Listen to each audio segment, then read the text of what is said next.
Big Boss Malayalam season 6 live അപ്ഡേറ്റുകളിലേക്കാണ് പോകുന്നത്. 3 ടീമുകളിൽ നിന്നും ഓരോ പെൺപുലികൾ വീതമാണ് രണ്ടാമത്തെ ചാലഞ്ച് ടാസ്കില് മത്സരിച്ചത്.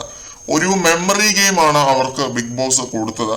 കുറച്ച് ഇമോജികൾ ടി വിയിൽ ഡിസ്പ്ലേ ചെയ്യും. അത് കൃത്യമായിട്ട് ഒബ്സർവ് ചെയ്തിട്ട് ഗാർഡൻ ഏരിയയിൽ പോയി അതേ ഓർഡറിൽ അറേഞ്ച് ചെയ്ത് വെക്കണം. അതായിരുന്നു ടാസ്ക്.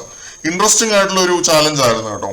ഈ ടാസ്കിൽ ആദ്യത്തെ റൗണ്ട് വിജയിച്ചത് നെസ്റ്റ് ടീമാണ്. അപ്സരയാണ് മത്സരിച്ചത് നെസ്റ്റ് ടീമിന് വേണ്ടി.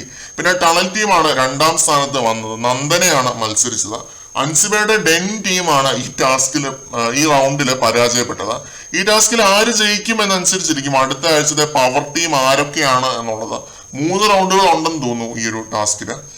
ഏത് ടീം ജയിക്കും എന്നത് കണ്ടു തന്നെ അറിയാം. എന്തായാലും അപ്സരയാണ് ഈ ഒരു റൗണ്ടിൽ ജയിച്ചത്. നെക്സ്റ്റ് ടീം അടുത്ത റൗണ്ടും ജയിച്ചു കഴിഞ്ഞാൽ പിന്നെ മൂന്നാമത്തെ റൗണ്ടിന് ഒരു പ്രസക്തി ഉണ്ടാകത്തില്ല. അടുത്ത റൗണ്ട് ഉടനെ തന്നെ തുടങ്ങും. അതിന്റെ അപ്ഡേറ്റുകളുമായിട്ട് നമുക്ക് വീണ്ടും കാണാം.